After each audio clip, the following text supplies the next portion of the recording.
Welcome to Stemiverse podcast episode 27. In this episode, Peter and Marcus talk with Peter Mahony. Peter is Manager of Education and Digital Learning for Sydney's Museum of Applied Arts and Sciences.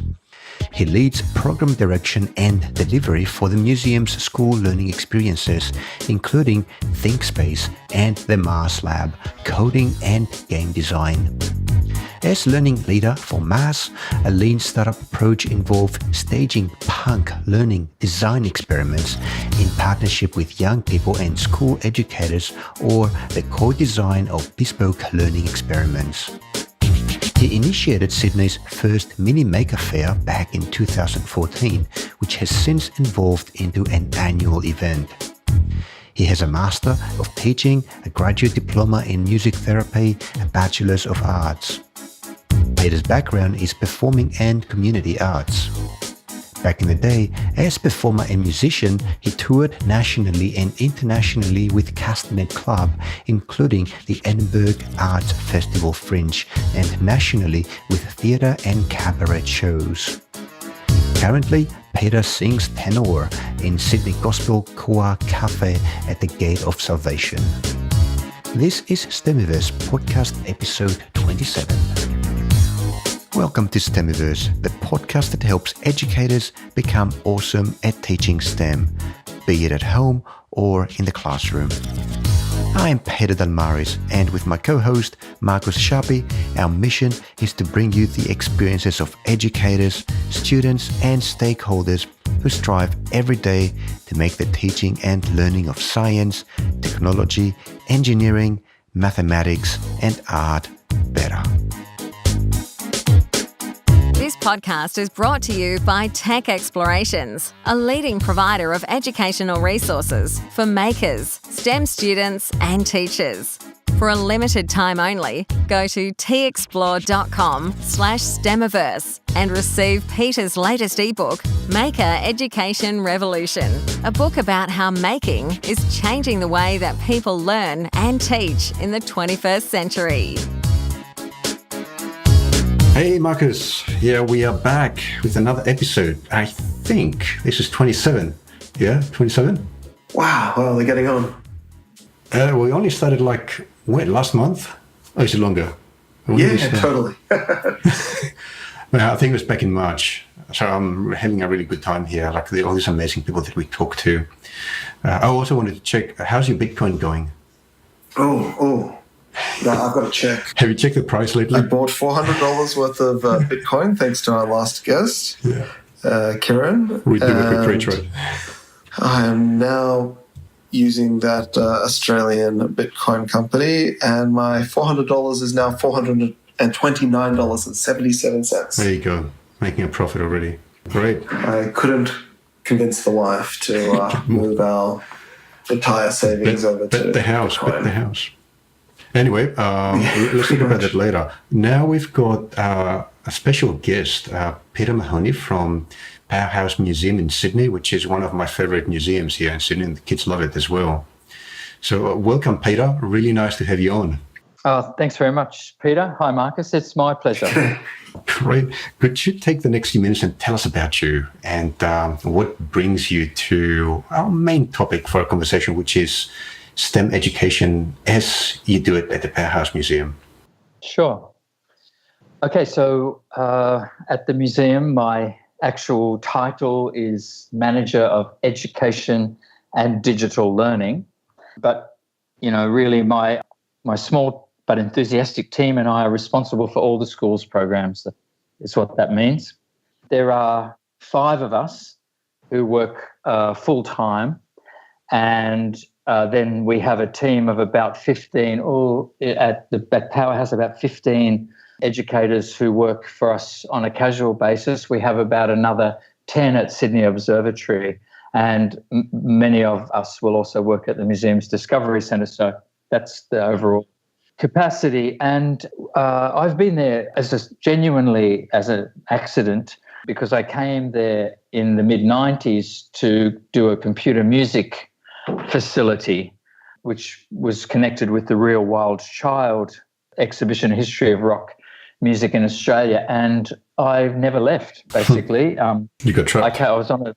Well, I kind of I surprised myself, really, that I'm still there, but it is fascinating, and I find there's a lot of opportunity to really think deeply about technology and learning, and these are things that I'm very, deeply interested in and passionate about. Could you tell us about your background? Did you actually start in education, or did you somehow by accident, as you said, ended up in it?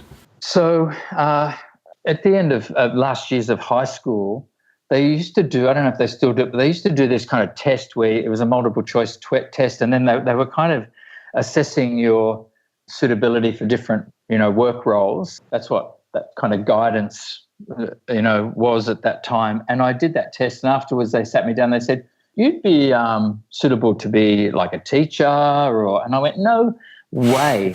Like that is like that, I'm not doing that ever. And so I then embarked in a kind of performing arts and community arts career. I was very interested in music and writing songs and playing music, and had some great opportunities to travel and tour and perform around Australia and even internationally.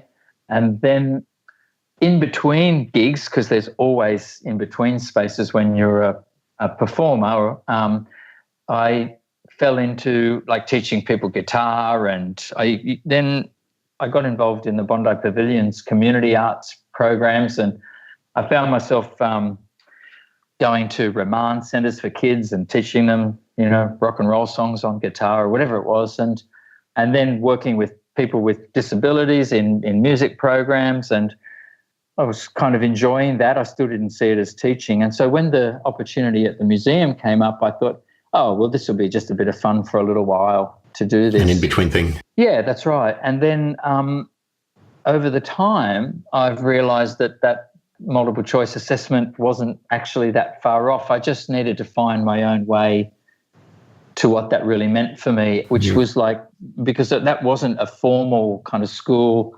context for me. I've still got a lot of issues with that. Yep. Yeah. So you don't have any formal qualifications in teaching, right? You evolved or developed into the role that you are in now.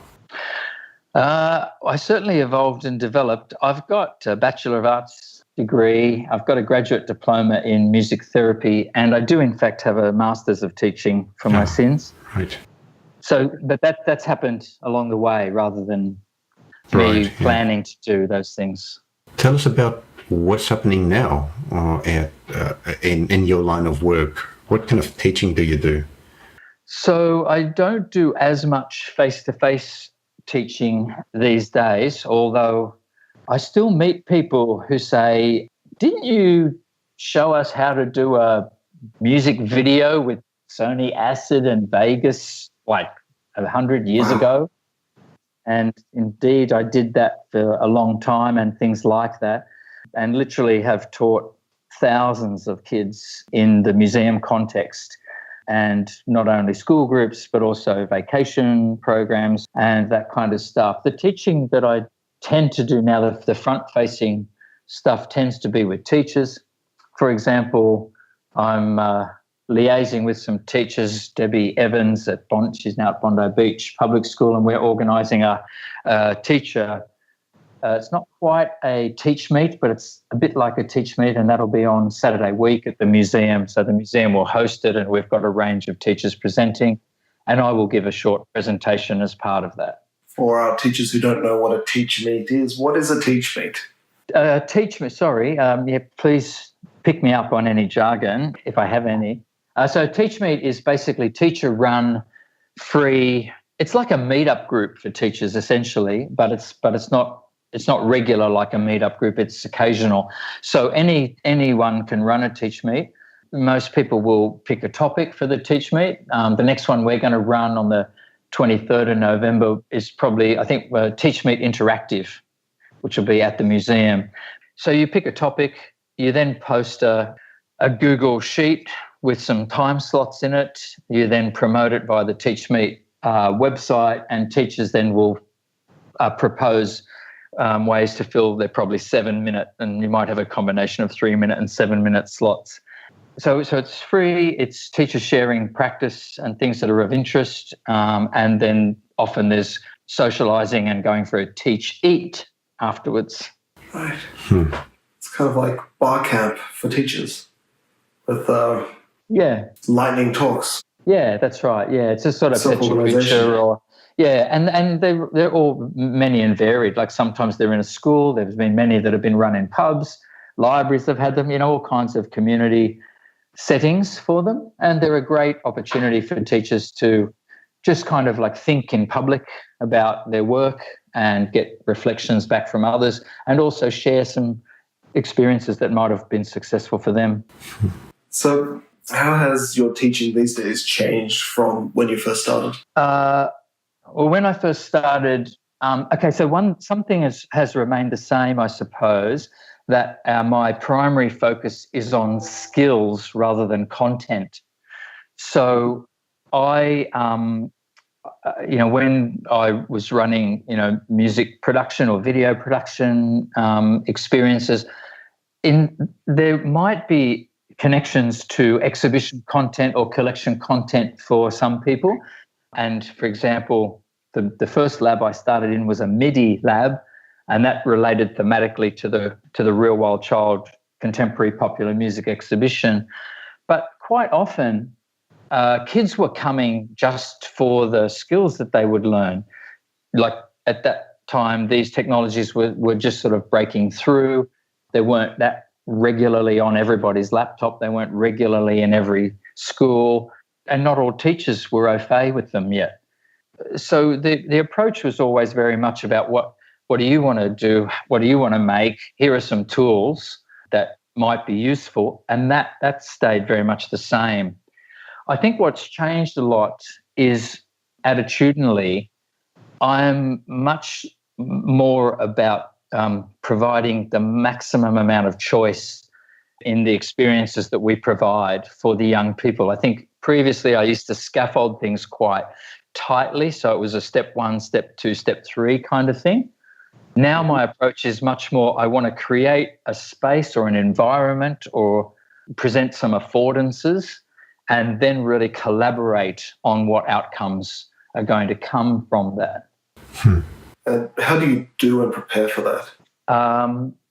Well, you do your best to have your own capabilities, your competence, the things you know how to do.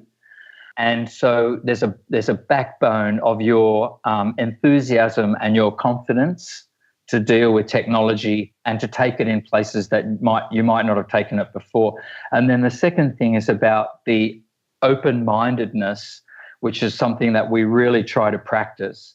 So we try to ask questions rather than make statements. We try to connect the experience of thematically of looking at some exhibition content or some museum collection content with the affordance of some technology, and then say, what do you think about this? Where could we take this? We've got this much time. What would you like to do? And then we kind of shape the experience. That's ideal. That's what we're trying to. Does that make sense, though? It does make sense. Yeah. Well, speaking of that, Peter, I want to explore museums in a bit more detail and the role in education today, not just delivering education, but also shaping it.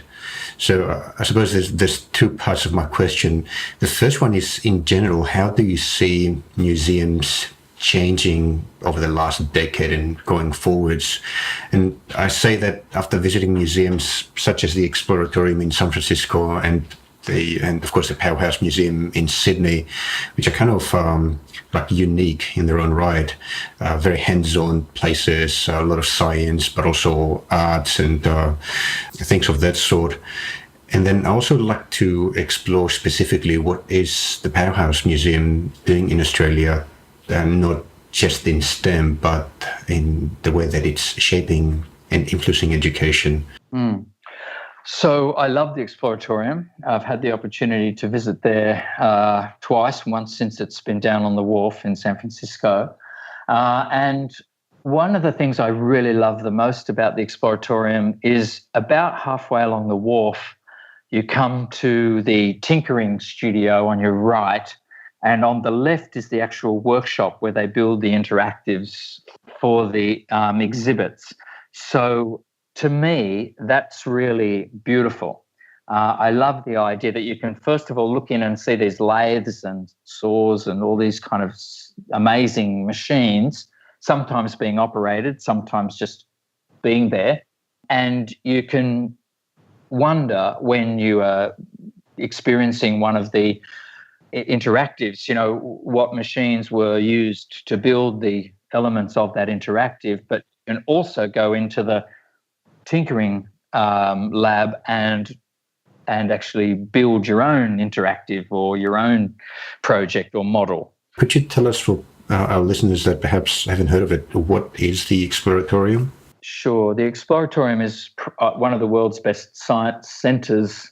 So it's not a collection-based museum. It's about understanding phenomena. So it's more like Questacon probably in Australia than the Powerhouse Museum. Yeah, that's right.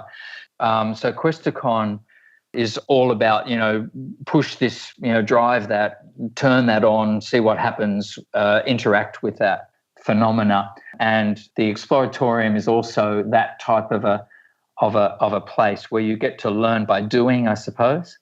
So how is the Powerhouse Museum, fit in that area of more like a hands-on interactive kind of museum instead of the classic ones where everything is behind glass and you look at it, you look at the description and move on to the next item? So the difference is that the Powerhouse Museum has an amazing collection of over 500,000 physical objects or things, and that's why we need the aircraft hangars yes. To store everything. And it's been collecting that stuff since 1879. So there are some incredible treasures and incredible examples of people's ingenuity and also endurance ability to kind of persevere and struggle to solve a problem or to explore an idea. So Powerhouse starts from a somewhat different place to the Exploratorium, which would consider gravity or light waves or some other phenomena, and then think, how can we manifest that in a way that a visitor could explore that? Whereas we tend to look at these objects as thinking objects or thinking things, like they're evocative in and of themselves. So we, I don't know if either of you have a pet, but I've got a dog, and sometimes when I take my dog to the park around the corner, people will know my dog's name, and we might have seen each other at the park, and I'll know their dog's name, and we might talk for quite a while, but I mightn't actually know their name, but they're just my neighbour who's got Bonnie, the blue heeler. And so in that way, the dog acts as and this is an idea from a museum practitioner that I'm inspired by, who works in San Diego at the Museum of Art and History. Her name is Nina Simon. She blogs about this kind of stuff on Museum 2.0. And she would say, and I feel this too, that the dog is a conversation starter. And I think that museum objects are also like conversation starters. And so rather than, and this gets into a bit more of the next part of your question, I think. So rather than me say, a curator write a little label that gives you some factual information about, who made this and when it was made and where it was made and what it was first used for and what materials are in it, I'm much more interested in having people, so we would use a tactic like see, think, wonder, and we would look at something and say, hey, everyone, can we just spend a few minutes just start silently checking this thing out that's right in front of us here? And now that we've had time to have a bit of a think about it and a look at it, can we describe this like scholars, like experts, like we really, like the little details were some things that it was important that we agreed on the names of. So could we actually start to kind of really look at this in a sort of slow learning kind of way, like slow food? And actually enjoy this thing, because normally we're in a bit of a rush and we've got a lot of things to see, but I want to reverse that and just say, just for a few minutes, let's just concentrate our focus here. And having kind of brought forward like words that are describing words of this thing. So I'm wondering, has anybody got any connections to this already, like before they came here, or that are springing to mind? Could we share some of those? From an education point of view, this would be bringing forward prior knowledge. So this would be actually people might have personal understandings and experiences of things, but I want to ventilate that. I want that out in the open so that I can enjoy that fact that I can tune in to the visitor a bit more, because I know a bit more about where their level of interest and experience is. And the third element, the wonder element, would be about, so, okay, now that we've spent this time in this sort of like scholarly way, considering this object, just like museum experts do, just like historians or scientists would do, is it any kind of like random imaginings in your mind? Could we hear some of those? Like, what next, or what if? And so I would love to then hear the kind of theories that might emerge as a result of spent this kind of quality time with this evocative object. So if I got this right, while the Exploratorium is geared towards hands-on learning, so learning by doing, Powerhouse Museum seems to be geared towards learning by discussion, or by providing a social context for people to talk about an artifact that is right in front of them. There could be, for example, in my last visit, I spent a lot of time with my kids looking at that Mars rover exhibit that you have. And we're actually talking about it, like looking at the rover in context. That can spark a lot of discussion. That's after they watched the Martian, the movie. So it was quite a heated discussion. So is that like a fair like description of what the Powerhouse Museum's style is?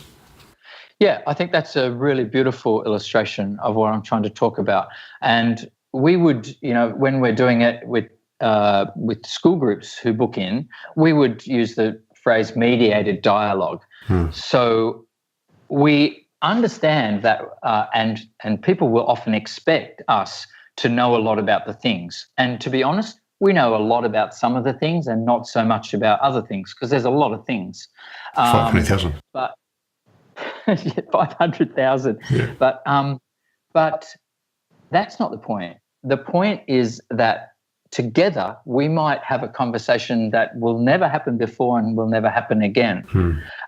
But that is interesting to all of us and respects the fact that all of us are at different places on a kind of a level of interest. But at least my opinion, even though I might not know anything about the Bolton and Watt steam engine or the MAAS lab, now that we're talking about it, this comes to mind. Maybe I've seen the movie The Martian or whatever, or maybe I built a thing with a Lego robot. Is that like that? So we could have that chat. So it's there's a university professor at Arizona State University called James Paul G.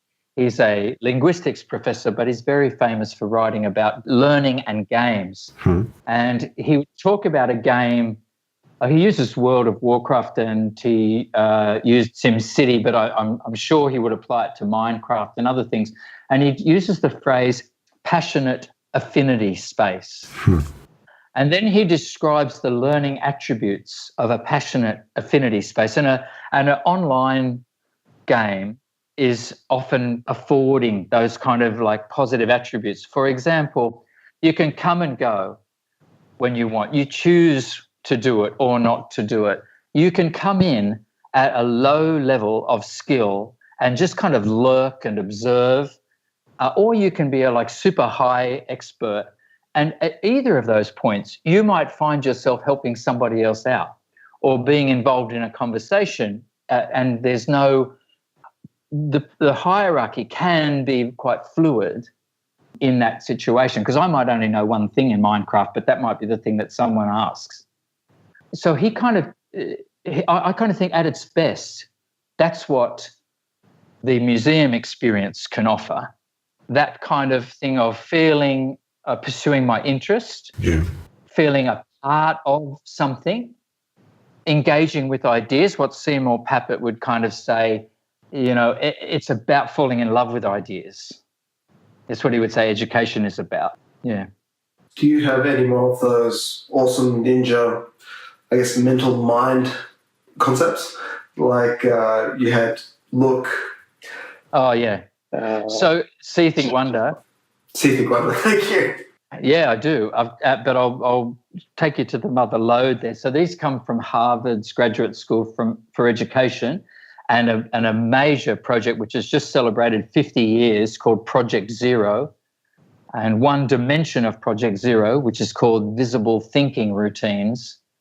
And See, Think, Wonder is one of the core visible thinking routines.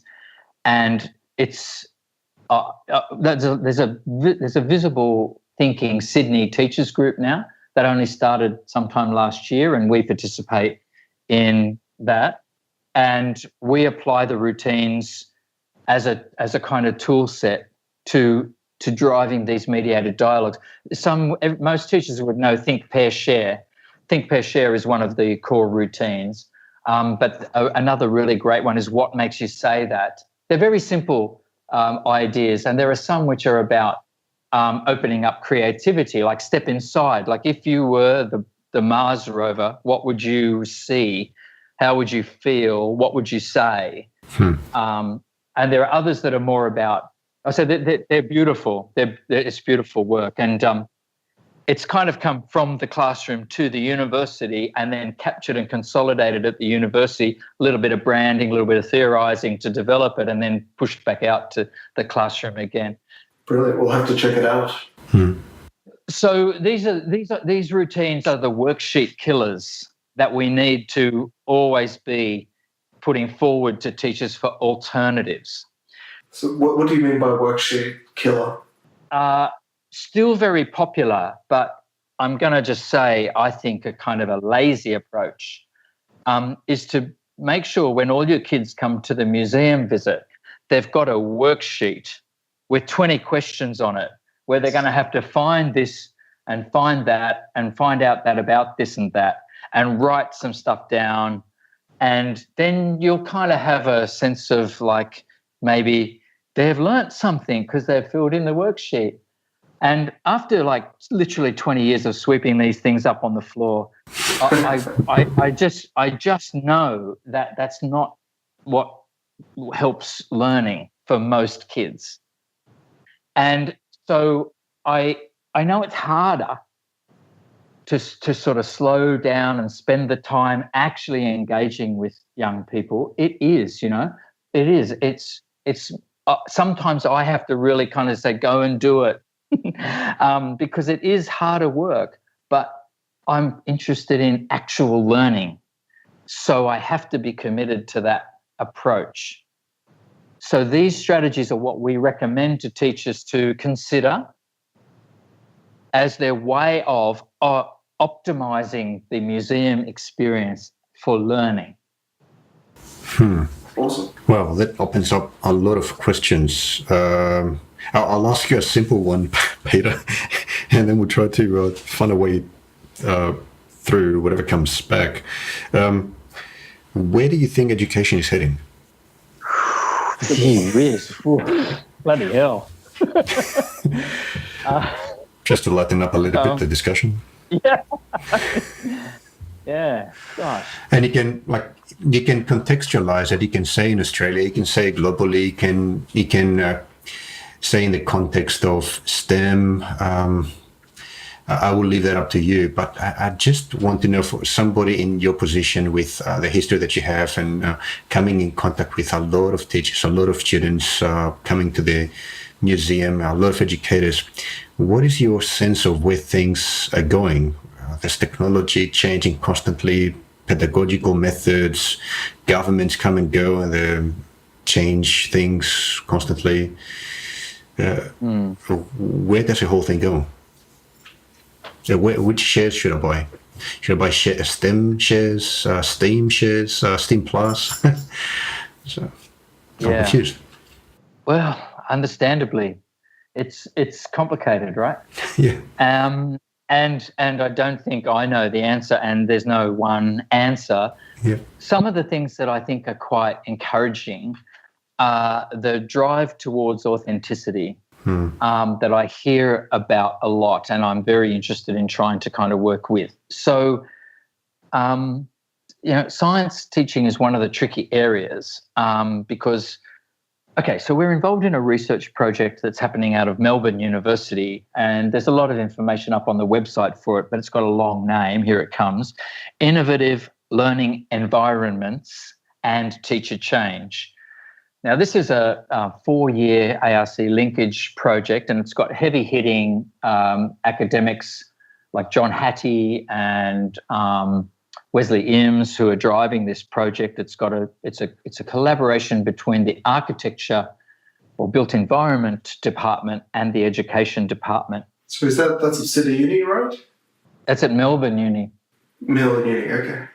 Just a little interruption. Just because it contains the word innovative, I suppose it's worth of a lot of ARC money, right? Yeah. It's expensive. Yeah. Sorry, go on. It's a major 4-year. It might be the most. It might be like one of the most highly funded education research projects, ARC projects, or something like that. What's its objective?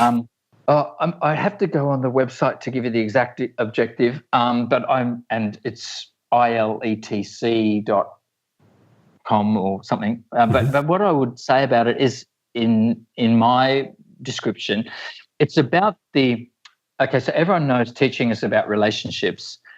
In this case, we're considering not only the behaviours that happen, that are the behaviours of teachers and the behaviours of young people in schools, but we're also considering the relationship between those people and their behaviours and the environments or the actual rooms and spaces in which these people meet. Mm-hmm, mm-hmm. So we've all probably seen and heard of, if we pay attention to school stuff, like some very swanky architecture that happens in some schools, right? And there's some beautiful, like they look like a 5-star hotel. They've got amazing, colourful, comfortable spaces and furniture and big open atriums or little pod spaces. And then we can also think of the traditional cube classrooms with a single loaded corridor with square boxes in rows and stacked on top of each other and everything in between. So what this project is actually doing, it's saying, and we've got the first initial findings and the PhDs are sort of working away on it, but they've just recently published their first interim findings, and they've said, look, you can actually have innovative learning practices and teaching practices in the square box. And you can actually have not innovative, but really traditional, like teacher-directed didactic teaching techniques in the funky kind of, atrium space with the purple and orange, couches. So it's really looking at, like, what's the sweet spot? What is it that makes the difference? And how do these things work together to provide an optimal learning environment? I just looked it up as you were talking, the webpage for Innovative Learning Environments Research. And just quickly, so that our listeners know, this project will investigate how teachers can use the untapped potential of innovative learning environments to improve learning outcomes for students. It will identify whether there is a link between quality teaching and effective use of ILEs, and develop practical tools to assist teachers to adapt the teaching practices to maximize deeper learning. So quite broad in its description, I suppose, but isn't that what all teachers, really engaged teachers, are trying to do? Hopefully, and I think it is, yeah. So that's something that's very important. So getting some actual data and some actual evidence so that it's not just Pete's soapbox, I'm telling you what I think, but actually I've got some evidence to support it.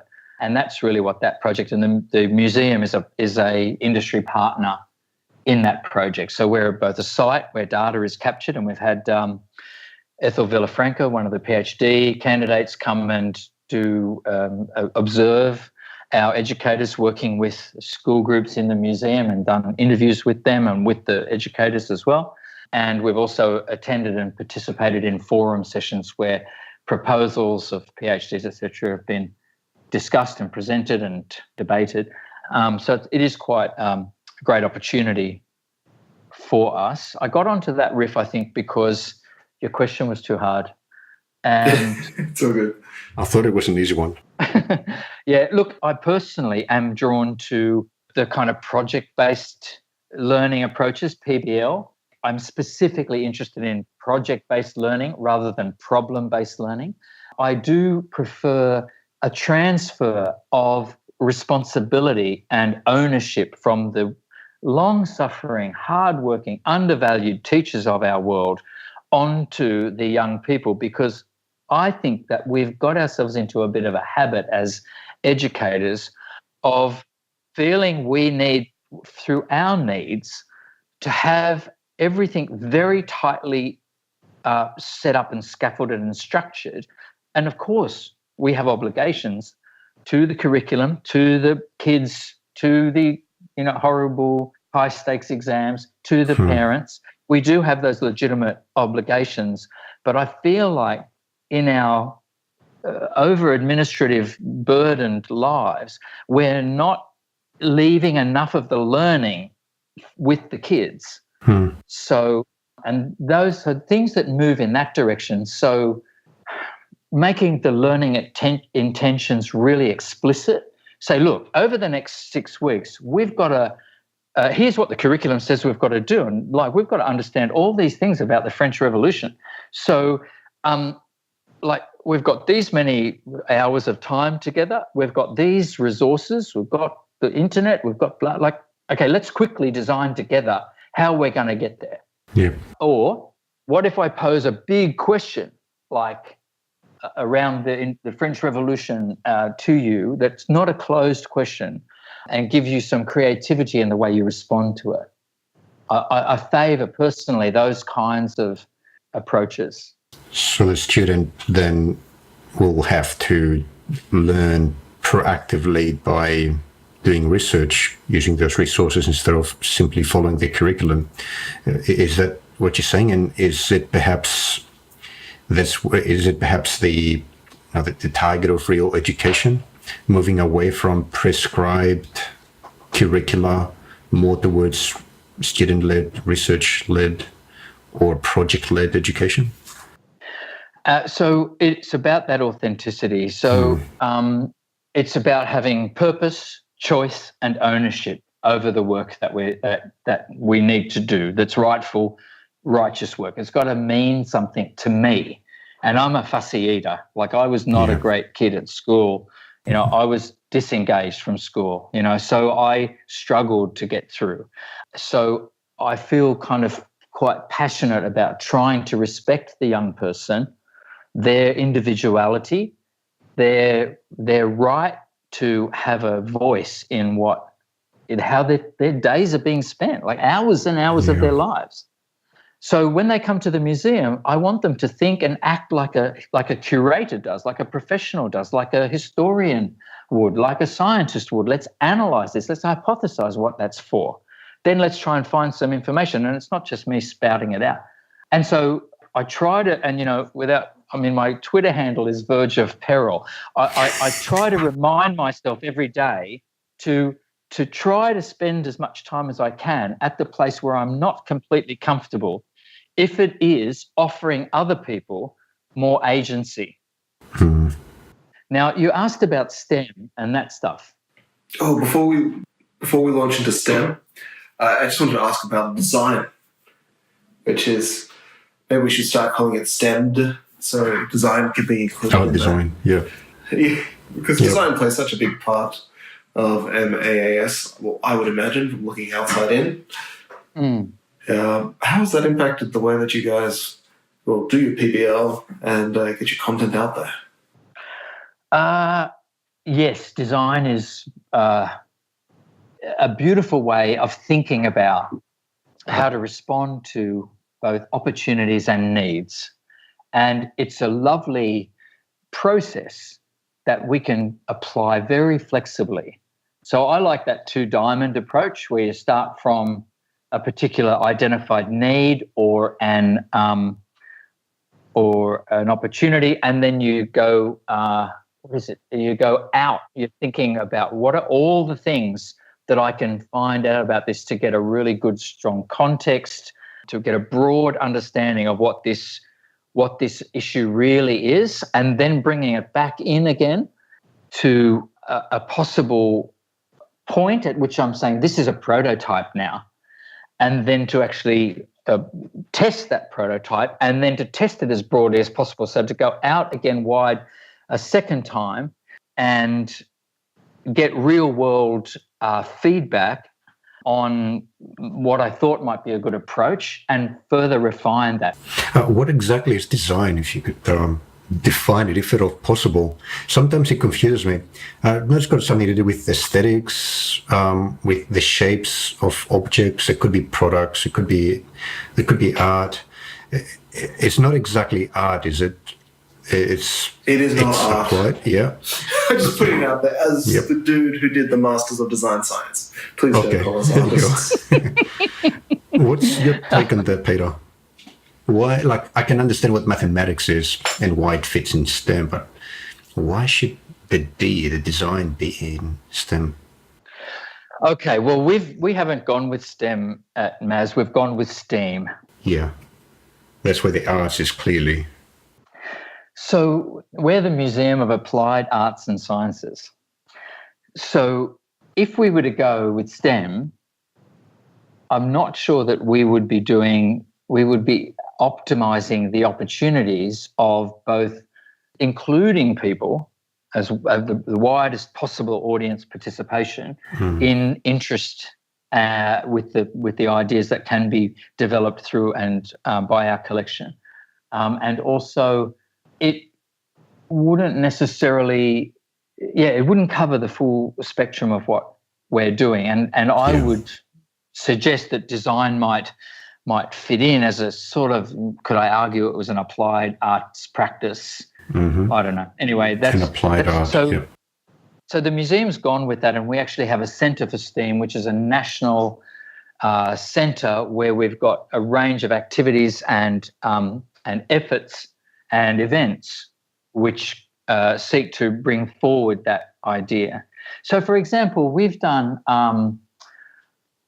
Every year we do the Shape exhibition, which is it's the best. It's a celebration of really great major projects from the HSC in the subjects of design and technology, industrial technology, and textiles and design, which is 3 of the, I think, 5 TAS or technological and applied studies subjects that you can do at HSC.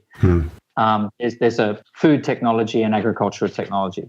They're not included in Shape at the moment. Now, they are really about the first thing you have to do if you're doing one of those subjects, certainly if you're doing design and technology, let's say, is you need to identify a real world need for something that doesn't exist yet. So you need to do an audit of your world and then propose that the world could be better if there was a ... And then you need to go about actually assessing whether or not that statement is validated enough, and then you need to go through the design process and manifest some kind of physical or service style response to it. So to me, what design is, and it's kind of what the museum stands for in a way, it's about how to make the world better. Maybe give us practical examples of exhibits in the museum that would highlight a design aspect of an artifact, be it a computer or you've got a few planes and helicopters and rockets and stuff like that. Which of those would be there to highlight technology rather than design and vice versa? And maybe once you've done that, talk about a product that you have made that went through the design process. Oh, yeah. That's called a lowball. That's a Slowden, Dorothy Dix question, Marcus. I don't know what he's talking about. I do. But your question was asking about an object in the museum's collection, was it? Yeah, that is an exemplar of something that shows design, the design aspect of an artifact, rather than the complexity of its mechanical components, perhaps, or what it does physically. Oh my gosh! Look, there's just that's not an easy question. It's not an easy question. One of the things that's really interesting about what technology affords us and why we're quite interested in, we've still got computer labs in the museum, and why we think they're important and they're contextualized in a world where a lot of it is like a piece of material culture, a physical thing, is that you can model things using computers. And this would be very much up Seymour Pappett's kind of alley. So Scratch as a learning platform would be where you could model a volcano, right? Okay, so you could model a steam engine, and you could build that model, and you could kind of say, well, there's got to be coal going here, and then there's got to be water going here, and then there's I can see that can create pressure and energy and drive pistons, and that can turn these crankshafts, and wheels can turn, and we can have motion. So you could model that. And models are something that we've got some amazing models in our collection. And so, for example, we've got the model of the Sydney Opera House roof. So it's a wooden circle of beautiful, I don't know what type of wood it is, but it's a circle, and it's Utsen's model, which shows that if you cut slices out of this like pie, you can end up with this arrangement of curved shapes, and that's the way the sails of this incredible building were. That was part of the design process and the construction principles underlying the Sydney Opera House. Right. I think it's a great thing you mentioned, because as we're talking about design, because that's what makes the Opera House distinctively different to any other opera house, isn't it? It's not its acoustic, or it's really the design, the sails of the building, how it fits in its environment. Yeah. Yeah, so like that would be one example that kind of springs to mind. Yep. Now, Marcus has fed me a question which I'd be very happy to talk about, because we also, in our learning team, we started with, we had a problem. We'd been teaching Scratch for a little while. And by the way, I absolutely am a convert to like why coding matters, and it's because coding is a way of inventing interesting stuff and thereby making the world better. And initially I'd been doing all this, I was a master of the timeline. Like I could do any kind of non-linear editor that you could throw at me. So whether it was for music or for video, I was really comfortable in that kind of a paradigm. But when I was introduced to Scratch, I was kind of at sea, because suddenly I couldn't see the beginning and the end, and I couldn't sort of see it on a horizon view. And I just didn't quite get it for quite a while. Which part didn't you get? Was it the algorithmic nature of programming, the shapes?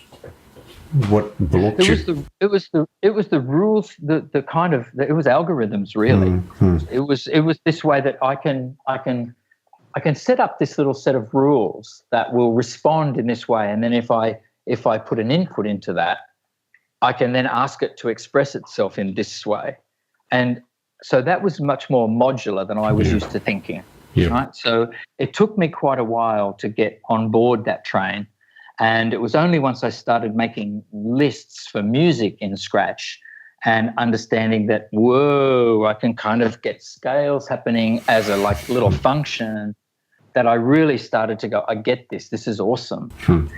And then we knew that Scratch was appealing. It was designed to appeal. It's a skews primary in terms of the look and feel of it.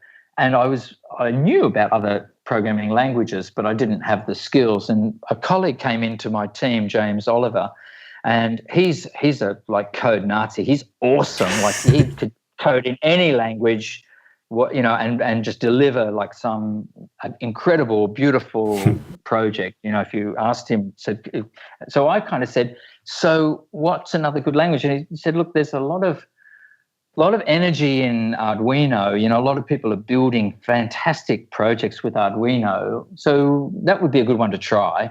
So, and we tossed up Python and Arduino, and we said, okay, we'll give Arduino a go first, because it's got that, like, it's about the turning on the lights and something you can straight away see that's not on the screen.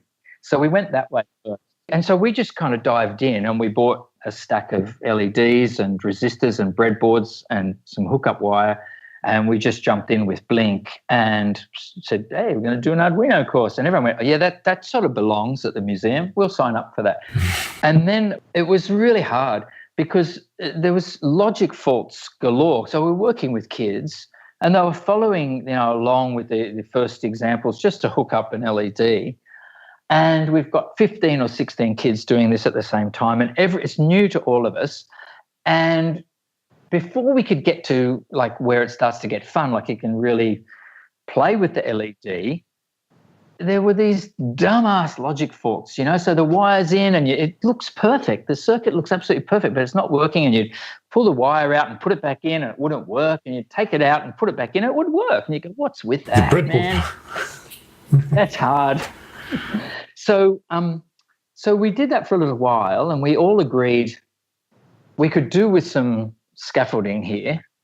And so we looked around in the market, and we discovered something called the Lilypad Proto Snap, which was like a little board, smaller than the size of a novel. Just a little board. It's got a little Lilypad round Arduino in the middle, and the printed circuit board. The Lilypad's a round-shaped interface for a microprocessor, and it's designed for e-textiles. So it's designed to be sewn into a garment or plush toy or something like that, and then with the silver thread that came with the ProtoSnap kit, you would hook up, different components. And so, for example, you could make the eyes on your teddy bear glow, or you could come up with interesting, different fun projects, right?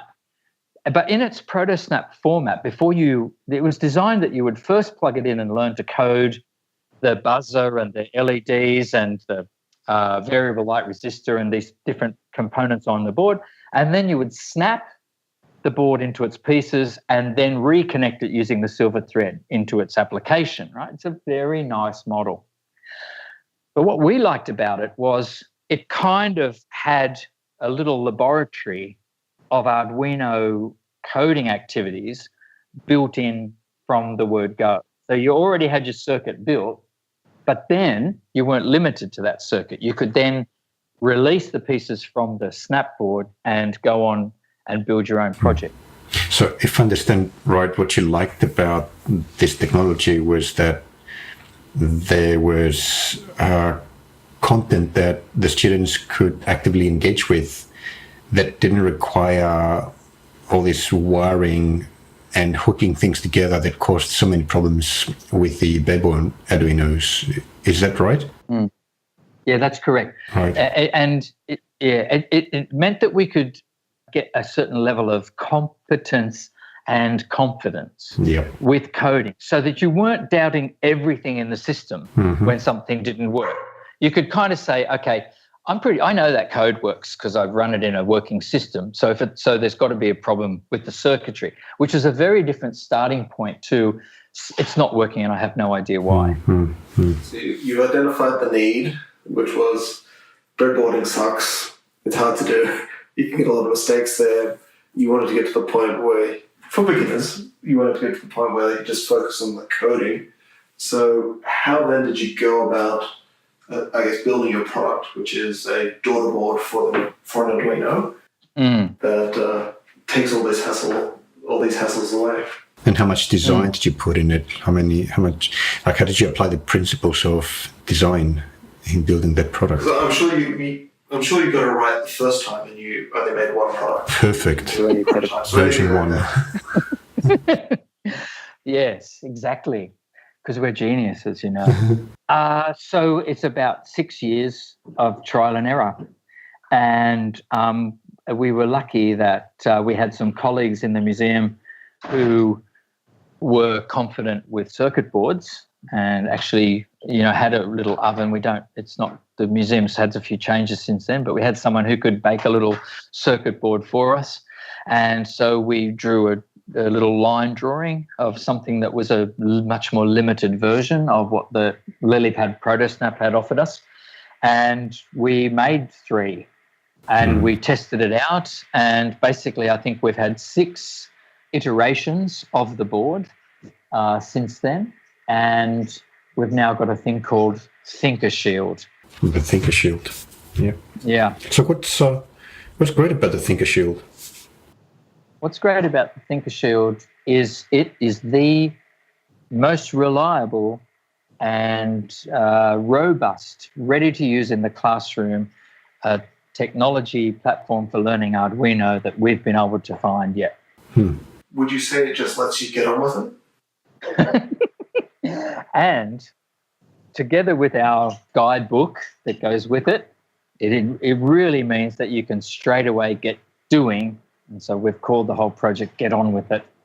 Okay. So if I'm a teacher, Peter, and I get one of your ThinkerShields and I plug it onto my Arduino, connect it to my computer, and then without having to play around with breadboards and wires and other loose components, I can actually use the components that are on the shield to demonstrate concepts like movement. I think there's an accelerometer on there so you can detect movement, right? And experiment with a code that relates to the component or whatever the component might be. Is that the idea there, that out of the box it's ready to play with and learn coding, experiment? Yeah, so actually it doesn't have an accelerometer, but it's got a range of other input and output options. And the idea is that it's like trainer wheels on a bicycle. So it's not, what we're trying to get is for people to kind of be somewhat literate and confident to invent their own things. So we want them on the breadboards, actually. As soon as possible, right? But not right at the beginning. But we want to make the curve a little smoother. Right. In terms of the learning curve a little smoother. Yeah. And also we want people who might rule themselves out if they get a couple of early fails and just go, I'm not very technical. We want to get those people over that kind of hump so that they start to think, maybe I can imagine something that I might want to make with this. Yeah. So thinkershield.maas.museum, thinkershield.maas.museum is where you can find out more about it or even get involved in one of our projects. We have we've got some units of work that have been written by the Department of Education, Crack the Code, that's for stage 4. We've got units of work that have been written by the New South Wales Education Standards Authority. So we've got a stage 3 and a stage 5 unit written by NESA.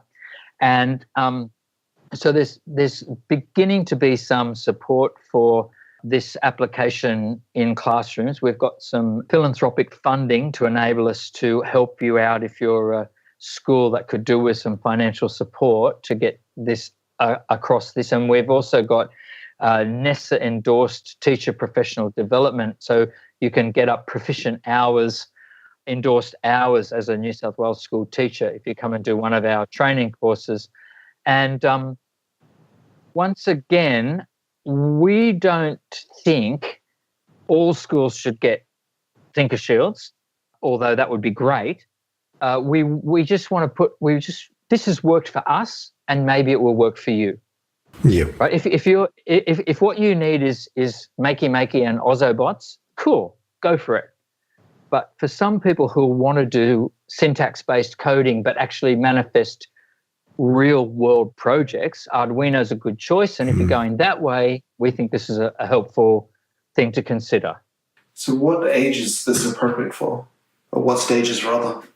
So we're we've got these units of work for stages 3, 4, and 5. So that's the top 2 years of primary school, years 5 and 6. The mandatory TAS is a kind of no-brainer, which mainly gets done in year 7, but sometimes across 7 and 8 and stage 4.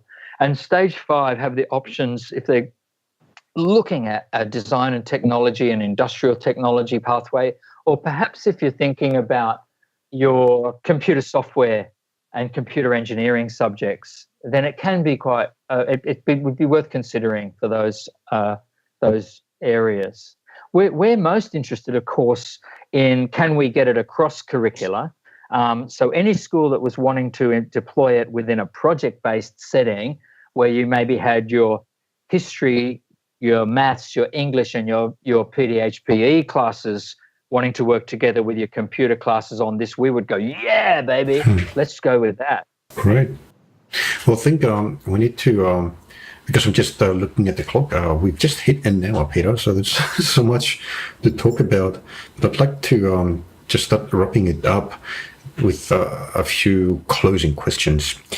Could you tell us if there's any person living or not, fictional or not, that has really influenced the way that you think, either personally or in the context of education? Yeah. Well, I've mentioned a couple in this podcast already. So like James Paul G, in terms of how I think about learning. So who is James Paul G, G-E-E. So he is definitely somebody. Another person who's probably my all-time hero is a guy called Ron Berger, B-E-R-G-E-R, from Expeditionary Learning now he works in the US. His book, An Ethic of Excellence, I would make that compulsory reading for parents and teachers. It's a thin book, but it changed my life. I think in terms of technology, I've been very, very inspired by Kevin Kelly, who hippies will remember from the Whole Earth catalogue. But I think his book, What Technology Wants, is he basically makes an argument that technology is the 7th biological kingdom. It's a like crazy, amazing story. And he calls it the technium.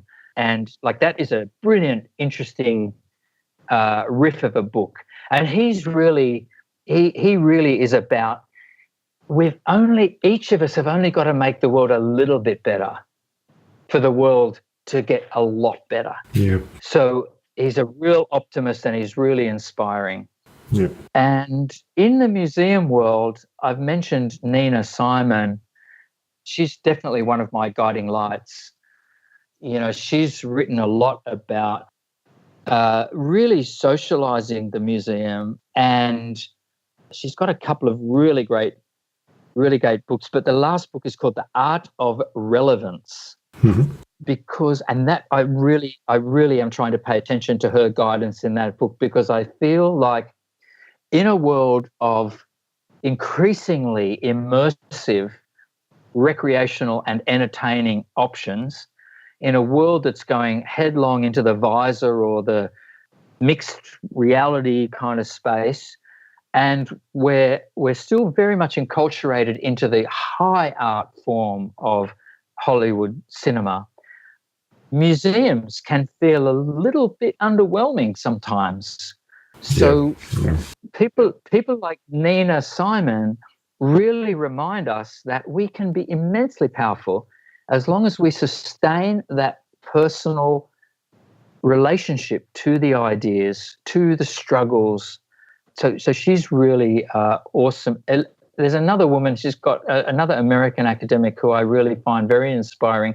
She writes brilliantly on the future of schooling, which is one of your earlier questions to me. And she's Elaine Gurian, G-U-R-I-A-N. Her actual name is Elaine Human Gurian, but you'll find it under Elaine Gurian. So if you're interested in museum learning theory, she's somebody who's writing still. She's retired from her museum directorships. That's a few people who I think are interesting. Okay, I just asked for one, but thanks for that. Like we got a lot more value. Great answer. I also wanted to say that the especially the Powerhouse Museum, I think, just touching on one of your points, is like that one place where I can go take the kids, and it connects us to both the past and the future. So you've got exhibits that go back a very long time. Like the museum opened up in the 1800s.